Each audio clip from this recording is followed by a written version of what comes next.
سے پیار کرنے والے اس چینل کو سبسکرائب کریں۔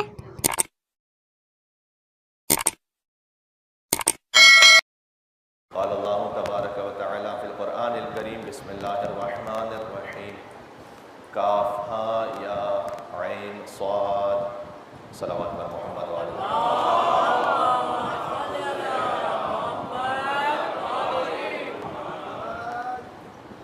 سب سے پہلے پورے خلوص کے ساتھ بارگاہ حضرت حجت امام زمانہ عجل اللہ تعالی فرجہ الشریف کی خدمت اقدس میں ابو عبداللہ حسین علیہ السلام کی شہادت کا پرسہ اور تعزیت پیش کرتے ہیں۔ ابھی محرم کا چاند نمودار نہیں ہوا، لیکن ہم نے فرش عزا بچھا کر اس پر آ کر اس بات کا اعلان کر دیا کہ اے مادر حسین، ہم محرم سے پہلے ہی آپ کے بچے کے غم میں اپنے قلوب کو آمادہ کیے ہوئے ہیں۔ خود حدیث معصوم ہے کہ ان یوم الحسین اقرح جفوننا، حسین کا غم وہ ہے کہ ہم نے اتنا گریہ کیا ہے، یہ امام رضا کا فرمان ہے، اتنا گریہ کیا ہے کہ پلکیں جہاں آنکھوں سے جڑی ہوئی ہوتی ہیں، حسین پر گریہ کی وجہ سے ہماری آنکھوں کا وہ مقام زخمی ہو گیا۔ کوئی کتنا رو سکتا ہے، کتنا رو سکتا ہے کہ اس کی آنکھیں زخمی ہو جائیں گریہ کرنے سے۔ قرآن میں اس کی مثال ہے کہ فَبِيَضَّتْ عَيْنَاهُ مِنَ الْحُزْنِ وَهُوَ قَدِيمٌ، حضرت یعقوب نے یوسف علیہ السلام پر اتنا گریہ فرمایا کہ ان کی آنکھیں سفید ہو گئیں۔ لہٰذا امام زین العابدین سے جب کسی نے پرسہ دیتے ہوئے کہا کہ مولا اب کب تک گریہ فرمائیں گے، تو حسین کے سب سے بڑے عزادار کا جواب یہ تھا کہ یعقوب کا ایک بیٹا یوسف نگاہوں سے اوجھل ہوا تھا، مارا نہیں گیا تھا۔ حضرت یعقوب علم نبوت سے جانتے تھے کہ میرا بیٹا زندہ ہے، لیکن اس قدر گریہ فرمایا، اس قدر گریہ فرمایا کہ آنکھیں سفید ہو گئیں۔ میرے تو 18 بنی ہاشم ہوئے یوسف، ایک عصر میں، ایک پہر میں میری نگاہوں کے سامنے ذبح کر دیے۔ لہٰذا امام گریہ فرماتے تھے، اور اس قدر شدت سے گریہ فرماتے تھے کہ امام رضا علیہ السلام فرماتے ہیں کہ ہماری آنکھیں زخمی ہو گئیں۔ وَأَسْبَلَ دُمُوعَنَا، اور فرمایا کہ گویا آنسوؤں کی فرات، نہریں ہماری آنکھوں سے جاری ہوتی ہیں۔ تو سب سے پہلے تو پرسہ بارگاہ حضرت حجت میں، وہی سب سے بڑے عزادار ہیں، وہی صاحب اعزاں ہیں، وہی وقت کے حسین ہیں، اور ہم سب انشاءاللہ اللہ سبحانہ وتعالیٰ ہمیں ان کے مقتدین میں شمار فرمائے۔ یہاں سے وہاں تک حضرت حجت کی خدمت میں پرسہ پیش کرتے ہوئے بلندتر صلوات بھیجیں محمد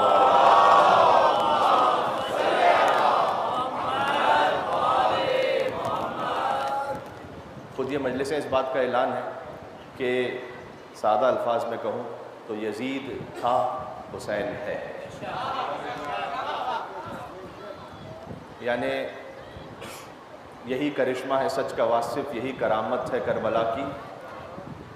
کربلا کی کرامتوں میں سے کرامت کیا ہے؟ یہی کرشمہ ہے سچ کا واصف، یہی کرامت ہے کربلا کی، شہید کر کے یزید فانی، شہید ہو کر حسین باقی۔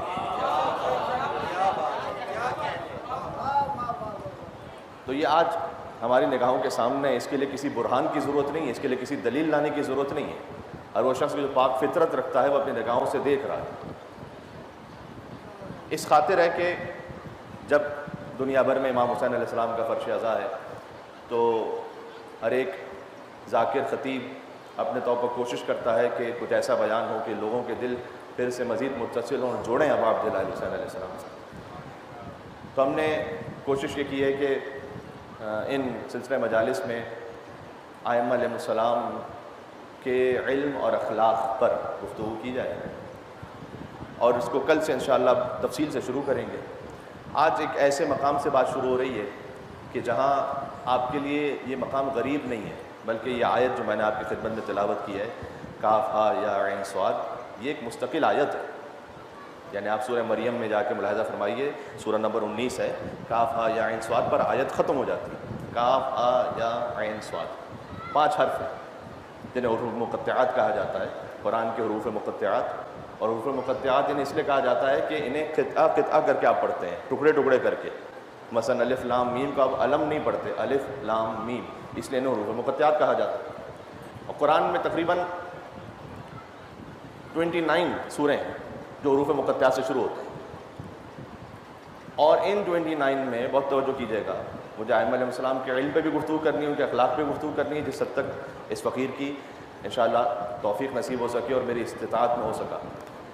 تو ان 29 مقامات میں اسے 5 حصوں میں آپ تقسیم کر سکتے ہیں حروف مقطعات کو، جتنے بھی قرآن میں ہیں۔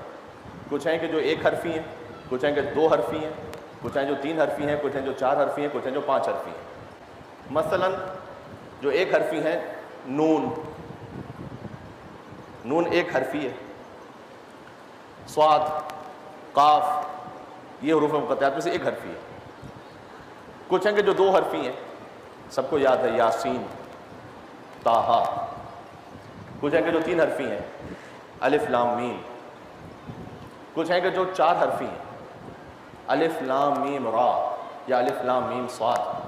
کچھ ہیں کہ جو 5 حرفی ہیں، ہا میم عین سین قاف، کاف ہا یا عین صاد۔ اچھا، عربی کے جو لیٹرز ہیں نا حروف تعجیب، وہ 29 ہیں۔ تو یہ سارے جو حروف مقطعات ہیں جہاں 29 سوروں میں استعمال ہوئے ہیں، ایسا نہیں ہے کہ یہ 29 کے 29 حرف جو عربی زبان میں سب کے سب ان میں استعمال ہوئے ہیں، بلکہ آپ کی ایک لطافت کے لیے ایک بات عرض کروں کہ جو حروف مقطعات ہیں وہ کل 14 ہیں۔ 29 میں سے 14 ہیں کہ جو استعمال ہوئے ہیں، سارے استعمال نہیں ہوئے۔ اچھا، وہ 14 کون سے ہیں؟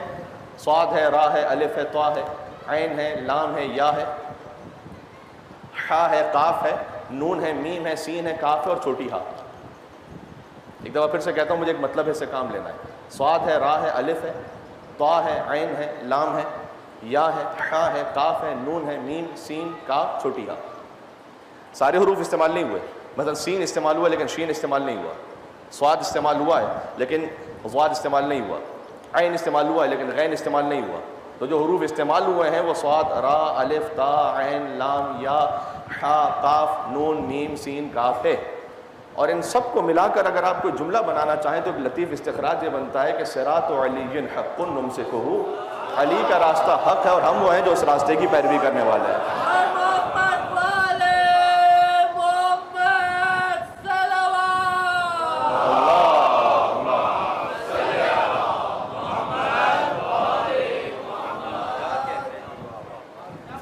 تو ان حروف مقطعات سے ایک لطیف استخراج ہی ہے ان کے لیٹرز اور الفابیٹ سے کہ صراط علی الحق نمسکہ، علی کا راستہ حق ہے، ہم وہ ہیں جو اس راستے کی پیروی کرنے والے ہیں۔ اچھا، غور کیجئے گا، خود عزائے امام حسین علیہ السلام کا ایک جو بہت بڑا مقصد ہے وہ آپ سورہ ہود کی آیت میں دیکھیے، سورہ ہود کی آیت نمبر 120، قرآن کا 11واں سورہ ہے۔ قرآن کے سوروں کی ترتیب سورہ فاتحہ سے شروع ہوتی، سورۃ البقرہ ہے، پھر سورہ آل عمران ہے، سورہ نساء ہے، پھر مائدہ ہے، انعام ہے، اعراف ہے، انفال ہے، توبہ ہے، سورہ یونس ہے اور 11واں سورہ سورہ ہود ہے۔ تو 11ویں سورہ کی 120ویں آیت، وَكُلًّا نَقُصُّ عَلَيْكَ مِنْ أَنْبَاءِ الرُّسُلِ، اے محمد صلی اللہ علیہ وآلہ وسلم، ہم آپ کو غیب کی خبریں سناتے ہیں اور رسولوں کی خبریں جو آپ پہ نازل کرتے ہیں، مَا نُثَبِّتُ بِهِ فُؤَادَكَ، ہم چاہتے یہ ہیں کہ ان واقعات سے اور اس کے بیان سے آپ کا دل مضبوط ہو جائے۔ یہ اللہ کہہ رہا ہے حضور مکرم سے کہ آپ کا دل مضبوط ہو جائے، ہم چاہتے ہیں کہ اس لیے ہم ان واقعات کو بیان کریں کہ آپ کا دل مضبوط ہو جائے۔ یعنی جب آپ کی راہ میں کانٹے بچھائے جاتے ہیں تو ہم آپ کے سامنے حضرت نوح علیہ السلام کا واقعہ بیان کر رہے ہیں کہ 950 برس تک انہوں نے بھی تبلیغ کی تھی، انہیں بھی پتھر مارے جاتے تھے، تو آپ کا دل مضبوط رہے۔ یہ اللہ کہہ رہا ہے اپنے حبیب سے۔ جب آپ کو اپنے شہر کو چھوڑ کر ہجرت کرنا پڑی اور آپ نے مکہ چھوڑ کر مدینہ تشریف لے گئے تو ہم آپ کے سامنے حضرت موسیٰ علیہ السلام کا واقعہ بیان کر رہے ہیں کہ انہیں بھی اپنے شہر کو چھوڑنا پڑا تھا، تو حضرت موسیٰ علیہ السلام بھی ہجرت فرماتے تھے۔ ہم آپ کے سامنے جب معجزات آپ دکھلاتے ہیں تو آپ کو یہ ساحر، کاہن، جادوگر کہتے ہیں، تو ہم آپ کے سامنے عیسیٰ علیہ السلام کے معجزات کا بیان کر رہے ہیں تاکہ آپ کا دل مضبوط ہو جائے۔ تو پتہ یہ چلا کہ جب آپ اولیاء کے، صالحین کے، انبیاء اور ائمہ علیہ السلام کے واقعات سنتے ہیں تو ان واقعات کا سننا اس بات کا سبب بنتا ہے کہ آپ کا دل مضبوط ہو جائے۔ سادہ سی بات عرض کر رہا ہوں، اب عبداللہ الحسین علیہ السلام کا جب ذکر ہوتا ہے نا تو خود بخود اس کا نتیجہ یہ نکلتا ہے کہ ہر دشمن خدا اور دشمن مصطفیٰ اور آل مصطفیٰ کے سامنے ہمارا دل مضبوط ہو جاتا ہے۔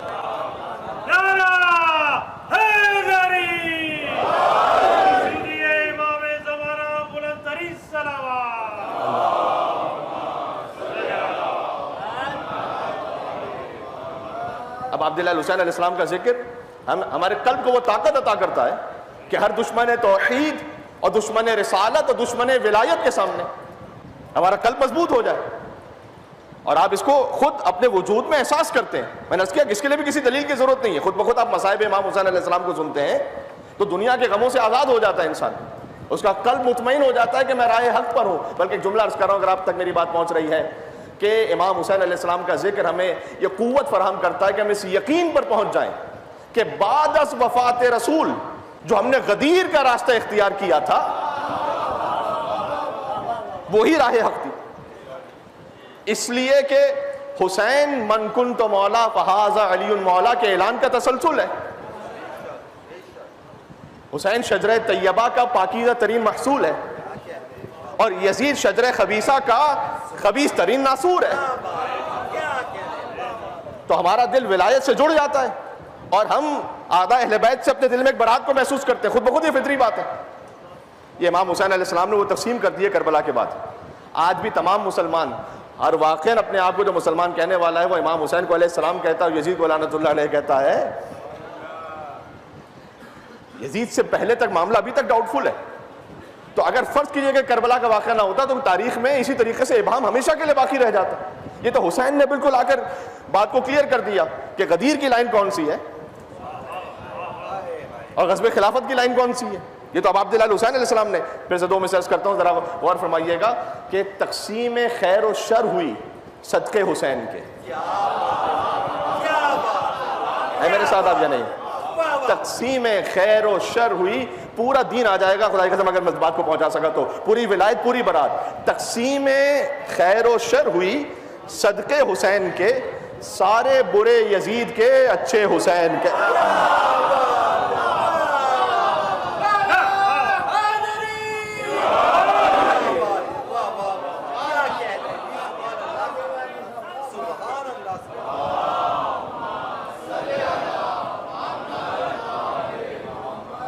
لیکن صلوات بھی نہیں یہاں سے وہاں تک ایسے کہ کربلا کی آپ روح متصل ہو جائے انشاءاللہ ویسی صلوات بھیجیں محمد.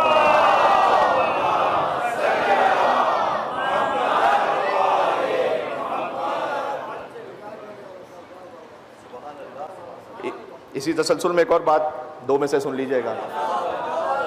تقسیم خیر و شر ہوئی صدقے حسین کے، سارے برے یزید کے اچھے حسین کے. اور حامیم حروف مقطعات پہ بات ہو رہی ہے. حامیم، ہا سے حسین، میم سے محمد. لطیف استخراج ہے. حامیم ہے حسین محمد کی دوش پر. حامیم ہے حسین محمد کی دوش پر، اور یاسین کا جمال ہے نقطے حسین کے. سبحان اللہ. تو حروف مقطعات جس پر ہماری گفتگو آج سے ہماری شروع ہوئی ہے وہ مجھے آج کی حد تک فقط بات کرنی ہے کیونکہ امام حسین علیہ السلام سے متعلق ہے کہ ان حروف مقطعات میں ایک ایک کاف، ہا، یا، عین، صاد. اب اس میں پوری کربلا کو اللہ سبحانہ و تعالیٰ نے بیان کی بنص سے حدیث معصوم. دیکھیں حروف مقطعات وہ ہیں کہ جہاں پر اپنے مزاج کے مطابق گفتگو نہیں ہو سکتی کہ میرا دل یہ کہہ رہا ہے تو اس کا مطلب یہ ہوگا. نہ یہاں پر ہمیں قال الباقر و قال الصادق چاہیے، یہاں قال الرضا و قال الجواد چاہیے، کیونکہ یہ وہ حروف مقطعات ہیں. سورہ آل عمران تیسرا سورہ قرآن کا آیت نمبر 7 وما يعلم تأویلہ الا اللہ والراسخون فی العلم. قرآن میں متشابہ کچھ ایسے ہیں کہ جن کا علم یا اللہ کے پاس ہے یا ان کے پاس کہ جن کے سینوں میں علم راسخ ہو چکا ہے. وہ اہل بیت اطہار علیہ السلام ہے. تو اگر جب ہمارا موضوع ائمہ علیہ السلام کا علم ہے تو ہمیں دیکھنا پڑے گا کہ قرآن کے بارے میں خاص طور پر ان آیات کے بارے میں ائمہ علیہ السلام نے کیا ارشاد فرمایا. ویسے اپنے مزاج کے مطابق مرض کیا گفتگو نہیں ہو سکتی. تو اگر آپ کاف، ہا، یا، عین، صاد کو دیکھیں، چونکہ آج بہرحال چاند نہیں ہوا محرم کا تو گفتگو مختصر ہے اور مختصر وقت میں ختم ہو جائے گی. کل سے پھر ایک تفصیلی گفتگو شروع ہوگی کہ امام سے پوچھا گیا. ایک دعائے ختم القرآن ہے، معصورہ نہیں ہے، یعنی کسی امام سے یہ دعا باقاعدہ صادر نہیں ہوئی لیکن ہمارے اسلاف سے ہم تک پہنچی ہوئی ہے. دعائے ختم القرآن، اس میں ایک جملہ ہے کہ اللہم ارزقنی، پروردگار تو مجھے عطا فرما، یا اللہم ارزقنا حلاوتاً من کل حرف من القرآن. پروردگار جو میں نے قرآن کی تلاوت کی ہے تو قرآن کے ایک ایک لفظ کے بدلے نہیں، ایک ایک حرف کے بدلے میں مجھے شیرینی اور حلاوت عطا فرما. اسی دعا میں کہ اللہم ارزقنا بالالف الفتن وبالباء برکتن وبالتاء توبتن وبالثاء ثوابا وبالجیم جمالا. پروردگار جتنے بھی میں نے قرآن میں الف پڑھے ہیں تو تو ان کے بدلے میں مجھے الفت عطا فرما، اور با کے بدلے میں برکت عطا فرما، اور تا کے بدلے میں توبہ عطا فرما، اور تا کے بدلے میں ثواب عطا فرما، اور جیم کے بدلے میں جمال عطا فرما۔ یہ دعا ختم القرآن میں پڑھا جاتا ہے، قرآن کا ایک ایک لفظ نہیں، ایک ایک حرف معجزہ ہے۔ تو اسی دعا میں ہے وبالکاف کرامتن، کاف ہا یا عین صاد، وبالہاء ہدایتن، وبالیاء یقینا، وبالعین علما، وبالصاد صدقا۔ پروردگار جتنے بھی میں نے قرآن میں کاف پڑھے ہیں ان کے بدلے مجھے کرامت عطا فرما، ہا کے بدلے میں ہدایت عطا فرما، یا کے بدلے میں مجھے یقین عطا فرما، عین کے بدلے میں علم عطا فرما، صاد کے بدلے میں صداقت عطا فرما۔ تو کاف ہا یا عین صاد کی جو تفسیر ہے جو ائمہ علیہ السلام نے بیان فرمائی ہے، امام سے 3 واقعات کم سے کم تفسیر برہان میں موجود ہے کہ جہاں امام سے پوچھا گیا کہ مولا اس کا مطلب کیا ہے، اور میں چونکہ بڑا ایک آج سے مربوط موضوع ہے اس لیے میں عرض کر رہا ہوں کہ ہم غور فرمائیں اور آج اس بات کو سمجھیں کہ جب آپ کو قرآن کا علم چاہیے تو وہ مل نہیں سکتا جب تک کہ آپ قرآن ناطق کا دامن نہ تھامیں۔ اس لیے کہ حضور مکرم انی تارکوں فیکم الثقلین، پہلے حدیثیں چھپائی جاتی تھی، لیکن سوشل میڈیا کا ایک فائدہ کم سے کم یہ ہے کہ اب یہ سب کو پتہ چل گیا ہے کہ صحیح مسلم میں بھی حدیث موجود ہے۔ اور مثال کے طور پر امام احمد بن حنبل نے لکھا ان حدیثوں کو، اور باقی مقامات پر موجود ہے کہ میں تمہارے درمیان 2 چیزیں چھوڑ کر جا رہا ہوں۔ حضور نے فقط قرآن نہیں کہا تھا، قرآن کے ساتھ اہل بیت بھی کہا تھا۔ تو ذرا غور فرمائیے گا کہ امام سے پوچھا گیا کہ سفیان ثوری ایک شخص ہے، اس نے پوچھا کہ ما معنی کاف ہا یا عین صاد، کاف ہا یا عین صاد کا مطلب کیا ہے؟ تو امام علیہ السلام نے فرمایا کہ هو الکافی والہادی، کاف ہا یا عین، والولی وہ کافی ہے، وہ ہادی ہے، وہ ولی ہے، وہ عالم ہے، اور وہ صادق ہے۔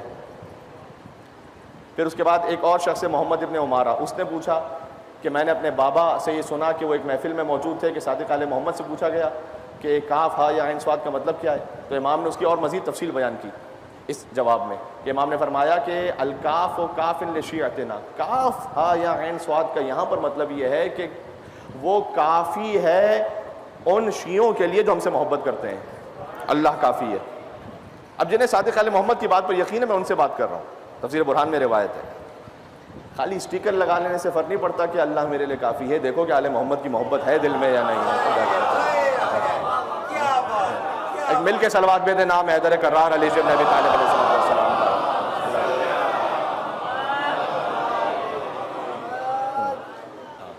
والہادی لہم، ہا کا مطلب یہ ہے کہ وہ ہمارے شیعوں کے لیے ہادی ہے، ہدایت کرنے والا ہے۔ یا کا مطلب یہ ہے کہ وہ ہمارے شیعوں کے لیے ولی ہے، والولی لہم۔ اچھا، یا کا لفظ ہے یا حرف ہے، اس کے بدلے ولی استعمال ہوا ہے۔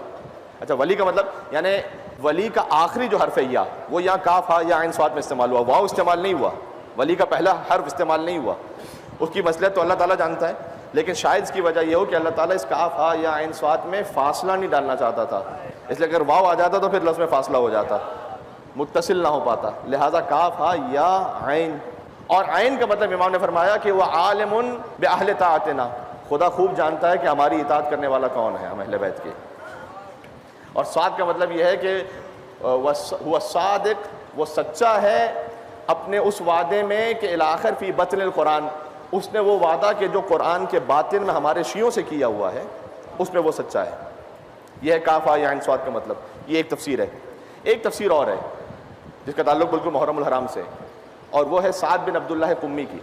یہ کہتا ہے، یہ ایک بہت بڑا نام ہے، اب ہمارے یہاں پر چونکہ معمولاً ائمہ علیہ السلام کے اصحاب میں مثلا حضرت سلمان کا ذکر یا ابو ذر و مقداد کا ذکر یا عمار یاسر کا ذکر اس کے بعد ذکر ہوتا نہیں ہے، ورنہ سعد بن عبداللہ قمی یہ ہمارے 11ویں مولا اور آقا امام حسن عسکری علیہ السلام کا صحابی ہے، اور بڑے جلیل القدر صحابی ہیں مولا کے۔ اللہم صلی علی محمد و علی محمد۔ تو مولا کے صحابی ہیں، کہتے ہیں کہ میں پہنچا امام کی خدمت میں اور میرے پاس 40 بڑے مسئلے تھے کہ جن کا جواب کسی کے پاس نہیں تھا، تو میں امام کی خدمت میں پہنچا، اور ایک گروہ تھا جو ہم سامرا پہنچے مولا حسن عسکری علیہ السلام کی خدمت میں، اور وہاں پہنچ کر میں روایت کا خلاصہ آپ کو سناؤں گا۔ کہتے ہیں کہ امام کا چہرہ اتنا زیادہ روشن اور نورانی اور منور تھا کہ مجھے اور کوئی تشبیہ سمجھ میں نہیں آئی سوائے اس کے کہ روشن چاند کی طرح امام کا چہرہ چمک رہا تھا۔ آپ کی سننے کی بات ہے۔ وعلی فخذہ غلام، اور میں نے دیکھا امام حسن عسکری علیہ السلام کی گود میں ایک چھوٹا بچہ بیٹھا ہوا ہے۔ وہوا اور وہ بچہ ایسا ہے کل مشتری فی المنظر والخلقہ، ایسا لگتا ہے کہ جیسے چاند کی آغوش میں مشتری بیٹھا ہوا ہے کوئی، یعنی مون کی گود میں جوپیٹر۔ اور ہم جب امام کی خدمت میں بیٹھے تو لوگوں نے مسئلے پوچھنا شروع کیے، تو امام نے جو ان کی گود میں ایک بچہ بیٹھا ہوا تھا نا، آپ جانتے ہیں کہ کون ہے وہ، تو ان سے کہا کہ یا قرۃ عینی، اے میری آنکھوں کی ٹھنڈک، عجب شیعہ کا اپنے شیعوں کو جواب تو دو۔ تو میں نے دیکھا کہ یہ سعد بن عبداللہ قمی کا بیان ہے کہ میں نے دیکھا کہ وہ جو چھوٹا بچہ امام کی گود میں ہے، ابھی اس سے پہلے کہ کوئی مسئلہ پوچھتا، اس سے پہلے وہ بچہ جواب دیتا ہے، ہر پوچھنے والے کو بھی وہ پوچھ رہا ہوتا ہے اس سے پہلے جواب دیتے ہیں وہ، اور اس سے پہلے کہ کوئی حاجت طلب کرتا اس سے پہلے اس کی حاجت کو پورا فرما دیتے ہیں۔ سبحان، حسین کا بیٹا ہے نا، حسین کا بیٹا، تو اس سے پہلے اس کی حاجت کو پورا فرما دیتے ہیں۔ کہتے ہیں کہ ہم ان کے علم کے سمندر میں غوطہ زن ہو گئے، ایسے کہ جیسے ہم ڈوب گئے تھے، یہاں تک کہ میں محو حیرت تھا۔ اور سعد بن عبداللہ قمی کہتے ہیں کہ وہ جو 40 سوال میں لے کر آیا تھا ابھی تو میں نے پوچھے ہی نہیں تھے، میں تو دیکھ رہا تھا خالی اس بچے کو جو امام کی گود میں ہے، یہاں تک کہ امام حسن عسکری علیہ السلام میری طرف متوجہ ہوئے اور مجھ سے یہ کہا کہ ما جاء بک یا سعد، سعد یہ بتاؤ تم کیوں آئے ہو؟ کہا مولا شوقنی احمد ابن اسحاق، احمد ابن اسحاق آپ کے ایک صحابی ہیں، انہوں نے مجھے بتلایا تھا کہ آپ کے یہاں ایک بچے کی ولادت ہوئی تو میں تو دیکھنے کے لیے آیا تھا۔ تو امام نے کہا والمسائل التی اردت، اور وہ مسئلے جو تمہیں پوچھنے تھے، ہے میرے ساتھ آپ، وہ مسئلے جو تمہیں پوچھنے تھے؟ کہتے ہیں ہاں مولا جی وہ بھی پوچھنے تھے، لیکن میں ان کی زیارت کے لیے بھی آیا تھا اور مسئلے بھی پوچھنے تھے مجھے۔ امام نے کہا پوچھو، اور اپنے فرزند سے کہا کہ جواب دینا شروع کرو۔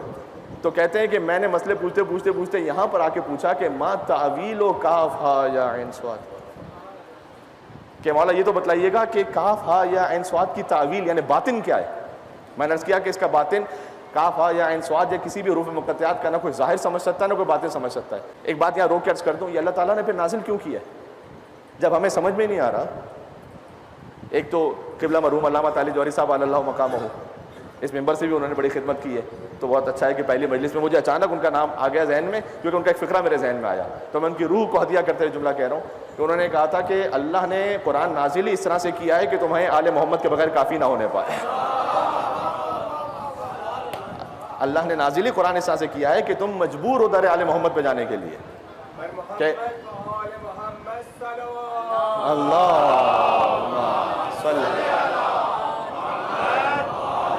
بات تمام ہو جائے گی، ذرا غور کیجئے گا اب۔ تو یہ اللہ تعالیٰ نے حروف مقطعات نازل کیوں کی جب ہمیں سمجھ میں نہیں آ رہے ہیں؟ تو اللہ تعالیٰ سمجھانا چاہتا تھا اس وقت کے عربوں کو کہ تمہیں بڑا ناز ہے نا اپنی زبان پر، تو ہم جو قرآن نازل کر رہے ہیں وہ کسی اور زبان میں نہیں کر رہے ہیں، انہی حروف میں کر رہے ہیں کہ جنہیں تم روز استعمال کرتے ہو۔ تم جب ان حروف کو استعمال کرتے ہو تو مثلا عشقیہ شاعری بنتی ہے، جاہلیت کے اشعار بنتے ہیں، جب ہم ان حروف کو استعمال کرتے ہیں تو قرآن بنتا ہے۔ یہ اللہ تعالیٰ کا ایک معجزہ ہے۔ آپ قرآن کریم میں ملاحظہ فرمائیے، اگر میں خطابت کرتے ہوئے آپ سے کہہ رہا ہوں، ہر دو جملے بات کہوں کہ آپ کو میری بات سمجھ میں آ رہی ہے، پھر دو جملے بات کہوں آپ کو میری بات سمجھ میں آ رہی ہے، پھر کہوں آپ کو میری بات سمجھ میں آ رہی ہے، تو آپ ایک مرتبہ مجھے کہیں گے کہ مولانا آپ کی بات سمجھ میں آ رہی ہے، تھوڑا سا آگے بڑھیے، کچھ آگے بات تو کیجیے۔ لیکن شان ہے اللہ سبحانہ وتعالیٰ کی کہ سورہ رحمان میں 31 مرتبہ اللہ تعالیٰ کہتا ہے ہر نعمت کا ذکر کرنے کے بعد فبأي آلاء ربكم تكذبان، فبأي آلاء ربكم تكذبان، فبأي آلاء ربكم تكذبان۔ یہ مخلوق کے اور خالق کے کلام میں فرق ہے کہ جب مخلوق ایک ہی جملے کو بار بار دہرائے تو کلام میں نقص ہو جاتا ہے، جب خالق اسی جملے کو دہرائے تو کلام میں کمال پیدا ہو جاتا ہے۔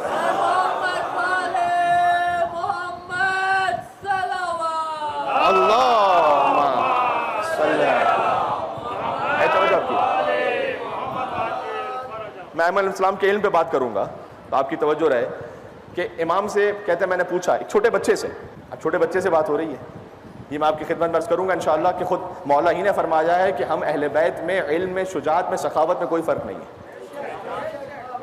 سبحان اللہ۔ وہ جو علی بن ابی طالب 63 برس کے سن میں منبر کوفہ سے کہہ رہے ہیں، وہی 8 برس کے امام محمد تقی الجواد علیہ السلام، چونکہ ایک ہی نور ہے۔ ہاں یہ نور کا وہی سلسلہ ہے، جسمانی اعتبار سے فرق ہے کہ کوئی بچہ ہے، کوئی بوڑھا ہے، کوئی جوان ہے، کیونکہ اللہ تعالیٰ نے انسانی صورت میں بھیجا تاکہ ہمارے لیے ہدایت ہو سکے، لیکن ان کے نور میں کوئی فرق نہیں ہے، کہ علم میں کوئی فرق نہیں ہے۔ اس لیے ائمہ علیہ السلام کی تعبیرات ویسے ملتی ہیں، تاریخ میں ملتی ہیں ایک تو علی بن ابی طالب نے سلونی کہا تھا، اور اس کے علاوہ بعد میں ائمہ علیہ السلام نے اس کو اپنے اپنے الفاظ میں دہرایا ہے. بعد میں تو کسی اور خاندان میں کسی اور شخص کی کسی ہمت ہی نہیں ہو سکی، ہو ہی نہیں سکتی. کیوں نہیں ہو سکتی؟ میں آپ کو بتاؤں. آپ نے بڑی اچھی بات کی. پتہ ہے کیوں نہیں ہمت ہو سکتی؟ اس لیے کہ اگر میں یہاں سے عبادت کا دعویٰ کروں نا تو بڑا آسان ہے میرے لیے کرنا. مثلا میں کہوں کہ میری زندگی بھر میں کبھی کوئی فجر کی نماز قضا نہیں ہوئی، تو آپ مجھے چیلنج نہیں کر سکتے، اس لیے کہ آپ میرے ساتھ ہوتے نہیں، تو آپ کو کیا پتا کہ میری نماز قضا ہوئی یا نہیں ہوئی. اگر میں کہوں کہ میں نے ہمیشہ زندگی بھر رجب شعبان کے روزے رکھے ہیں، تو آپ مجھے چیلنج نہیں کر سکتے، اس لیے کہ شاید رکھے ہوں، آپ نہیں جانتے. لیکن اگر میں یہاں سے یہ کہوں کہ میں دنیا کا سب سے بڑا عالم ہوں، تو آپ اطمینان سے مجھے چیلنج کرتے ہیں کہ مجھ سے کوئی مشکل سوال پوچھیں گے، مجھے جواب نہیں آتا ہوگا تو میرا دعویٰ باطل ہو جائے گا. فکر آپ کی نظر کرنے لگاؤں اس خاطر ہے کہ مسجد کے نمازی تاریخ میں بڑے ملے، ممبر پر سلونی کہنے والا علی کے علاوہ اور کوئی نہیں مل سکا.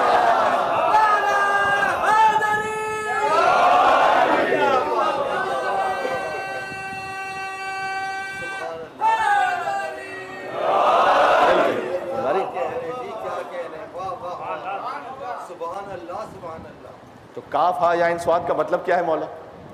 امام نے فرمایا کون؟ میں درود کی خاطر نام لیتا ہوں تاکہ آپ تبرکاً درود بھیجیں. حضرت حجت بقیت اللہ العظم امام زمانہ عجل اللہ تعالیٰ فرجہ قریب روح ارواح العالمین تراب مرکب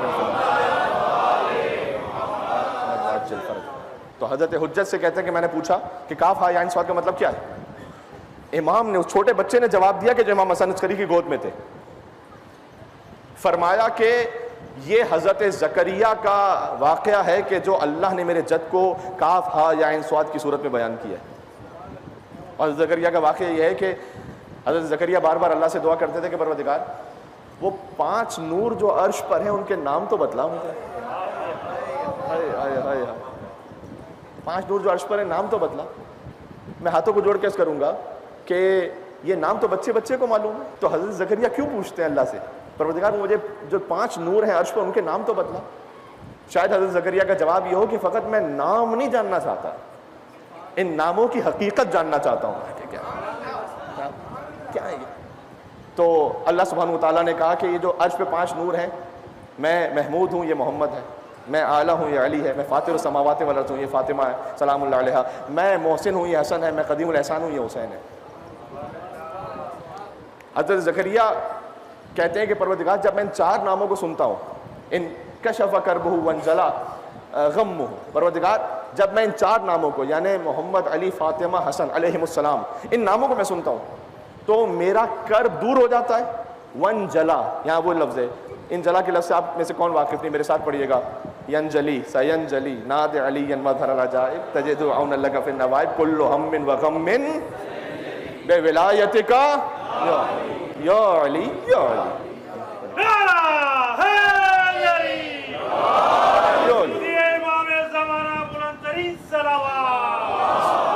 سارے غموں کی دوری کے لیے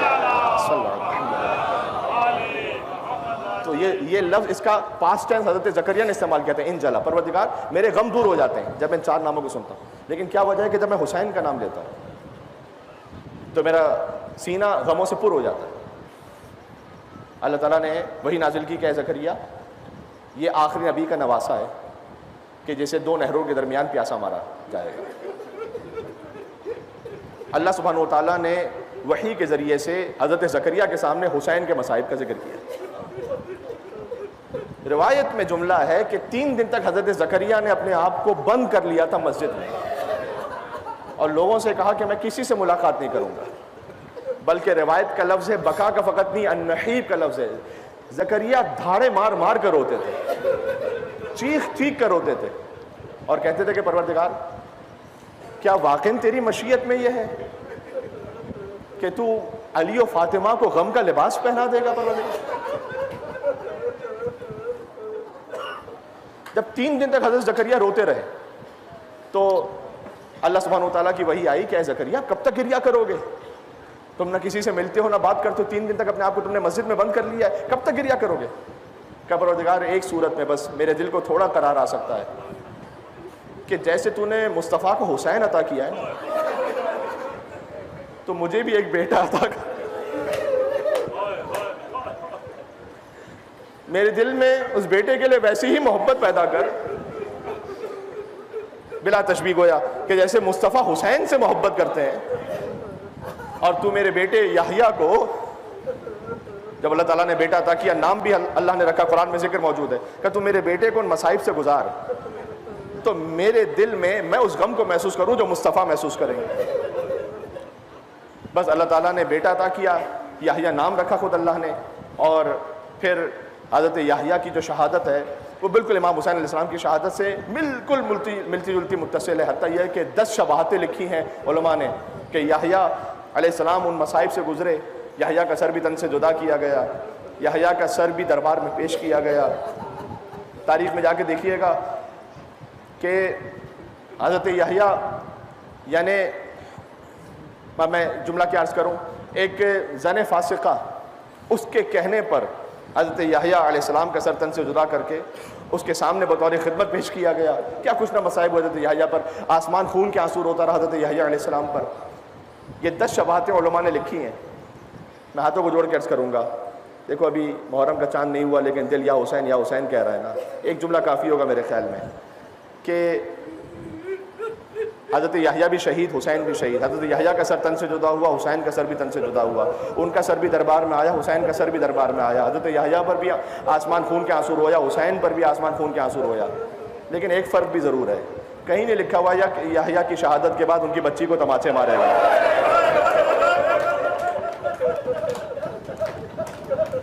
خدا آپ کی آوازوں پر رحمت نازل فرمائے۔ وہ صدائیں کہ جو محرم کے چاند سے پہلے حسین کے نام پر بلند ہو گئیں۔ اے بی بی فاطمۃ الزہرا، مدینہ سے تشریف لا کر دیکھیے گا، یہ آپ کے حسین کے عزادار ہیں کہ جو فرش عزا بچھا کر فقط نام حسین سننے کے منتظر ہیں۔ ایک اور فرق سناؤں، کہیں پر نہیں لکھا ہوا کہ یحییٰ کی شہادت کے بعد ان کی بہنوں کے سر سے چادر چھین لے گئے۔ یہ فقط حسین ابن علی کا مقدر تھا کہ بعد میں سکینہ تماچے کھاتی رہی، اتنے تماچے کھائے سلام اس بچی پر کہ جس کے رخساروں کا رنگ بدلتا چلا گیا۔ یہ فقط حسین کا مقدر تھا کہ حسین کی شہادت کے بعد ان کی بہنوں کے سر سے چادر چھین لی جائے۔ بس عزیزوں، کل شب یکم محرم الحرام ہوگی، ہم نے 10 دن ماتم کرنا ہے۔ ایک مرور کر لو ذرا مختصر سا، کل انشاءاللہ مدینہ سے روانگی کے مصائب پڑھوں گا، لیکن اتنا مرور کر لو کہ ہمیں کیا مصائب پڑھنے ہیں، کیا ذکر کرنا ہے۔ ہمیں بچپن کے دوست حبیب ابن مظاہر پر، جسے حسین نے خط لے کر بلایا تھا، ہمیں ماتم کرنا ہے انشاءاللہ، اللہ نے زندگی دی، توفیق دی تو ہمیں مسلم بن اوسجا پہ ماتم کرنا ہے، ہمیں اس حر پہ ماتم کرنا ہے جس نے وقت آخر توبہ کر کے اپنے آپ کو حسینی بنا لیا، اور امام صادق کہے میرے ماں باپ قربان ہو جائیں شہیدان کربلا پر۔ پھر ہمیں حسین کے سفیر مسلم ابن عقیل کا ماتم کرنا ہے کہ جن کا لاشا اٹھانے والا کوئی نہیں تھا۔ عزیزوں، گریہ کرو کہ ان 10 دنوں میں حسین کے ان پھول جیسے بھانجوں پر جو 7 اور 8 برس کے تھے، ایک کا لاشا حسین نے اٹھایا، ایک کا لاشا عباس نے اٹھایا، وہ اون و محمد، بی بی زینب کے پھول جیسے 2 چھوٹے چھوٹے سے بچے، ہمیں ماتم کرنا ہے یتیم حسن قاسم کی پامال لاش کا کہ دائیں طرف کے گھوڑے بائیں طرف دوڑ گئے، بائیں طرف کے گھوڑے دائیں طرف دوڑ گئے۔ ہمیں ان 10 دنوں میں ماتم کرنا اس جوان کا کہ جس کے کلیجے میں بچی کا ٹوٹا ہوا پھل، بوڑھا باپ جس پر روتا رہا۔ اے پروردگار ہمیں توفیق دے کہ ہم ماتم کر سکیں ان 2 کٹے ہوئے بازوؤں پر کے جو فرات کر یا ابا عبداللہ الحسین، آپ کتنے مظلوم ہیں۔ امام حسین نے خود فرمایا انا قتیل الابرار، میں فقط شہید نہیں ہوں، مجھے رلا رلا کر مر۔ حسین کبھی اکبر پر ہوئے، کبھی عباس پر ہوئے، اور ایک شہید وہ ہے کہ جس کا لاشا سب سے چھوٹا ہے لیکن سب سے حسین 7 مرتبہ آگے بڑھے، 7 مرتبہ پیچھے ہٹے، کہتے تھے انا للہ و انا الیہ راجعون، رضا بقضائک و تسلیما لامرک۔ پروردگار حسین تیری رضا پر راضی ہے۔ پروردگار پھر عاشور کا دن آئے گا تو ہمیں زندگی دے، توفیق دے کہ ہم اس حسین پر ماتم کر سکے جس کے جسم پر اتنے زخم تھے۔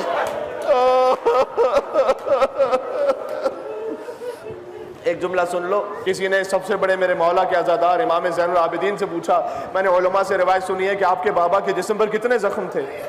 امام نے فرمایا کہ سوال کرنے والے تو نے ایک بار پھر میرے کلیجے کو زخمی کر دیا۔ اس کے بعد امام نے ایک انگشتری نکالی، فرمایا یہ نگینہ دیکھ رہا ہے، اس کے برابر بھی کوئی حصہ میرے بابا کے جسم پر صحیح اور سالم۔ یا حسین ابن علی السلام علیکہ ایھا الغریب، السلام علیکہ ایھا العطشان، اے پیاسے حسین آپ پر صلاح، اے غریب حسین آپ پر صلاح۔ آپ نے 28 رجب کو مدینہ چھوڑا تھا، اے مولا مدینہ پنجتن سے خالی ہو گیا، حسین ماں کی لحد پر ایسے دوڑے کہ جیسے کوئی چھوٹا بچہ ماں کی گود میں جاتا۔ قبر زہرا سے کوئی آواز آئی ہے میرے پیاسے حسین۔ اللہ اکبر۔ مصائب یہاں پر میں ختم کر دیتا اور وقت، لیکن چونکہ وقت تو آج کی مجلس کے حد تک مکمل ہو چکا ہے، اجازت ہے کہ میں انیس کا ایک بند پڑھ دوں آپ کی خدمت میں، گریہ کریں گے اگر۔ زہرا نے کہا، قبر زہرا سے آواز آئی، تصور ہے انیس کا، ہاں بلاؤ میرا عباس سے دلاور ہے کدھر؟ زہرا کیوں بلا رہی ہے عباس کو؟ وہ فدا ہے میرے پیارے پا میں صدقے اس پر، شکم غیر سے گوہے پا وہ میرا ہے پسر، یہ صدا سن کے برادر کو پکارے سرور، ابھی راہوار کو آگے نہ بڑھاؤ بھائی، یاد فرماتی ہے اماں ادھر آؤ بھائی، یاد فرماتی ہے اماں ادھر آؤ بھائی، آ کے عباس نے سر رکھ دیا پائی نے مزار، قبر زہرا پر عباس نے قدموں کی طرف پیر رکھا، آ کے عباس نے سر رکھ دیا پائی نے مزار، آئی زہرا کی صدا میں تیری غربت پہ نثار، شکم غیر سے گو ہے پا وہ میرا ہے پسر، اے عباس میں تجھ سے اپنے پیاروں کے برابر میں تجھے کرتی ہوں پیار، دھیان بھائی کی حفاظت کا رہے اے زنہار۔ پھر ایک وصیت کی، یا حسین کہہ کے رونا اگر توفیق پہنچ سکے تو، کوئی غربت میں اسے مار نہ ڈالے بیٹا،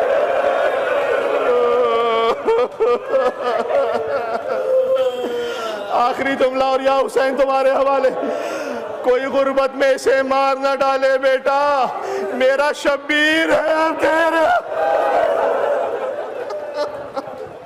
میرا شبیر ہے تیرے حوالے بیٹا، اِنَّا لِلَّهِ وَإِنَّا إِلَيْهِ رَاجِعُونَ رِضًا بِقَضَائِكَ وَتَسْلِيمًا لِأَمْرِكَ السلام علی الحسین وعلی علی ابن الحسین وعلی اولاد الحسین وعلی اصحاب الحسین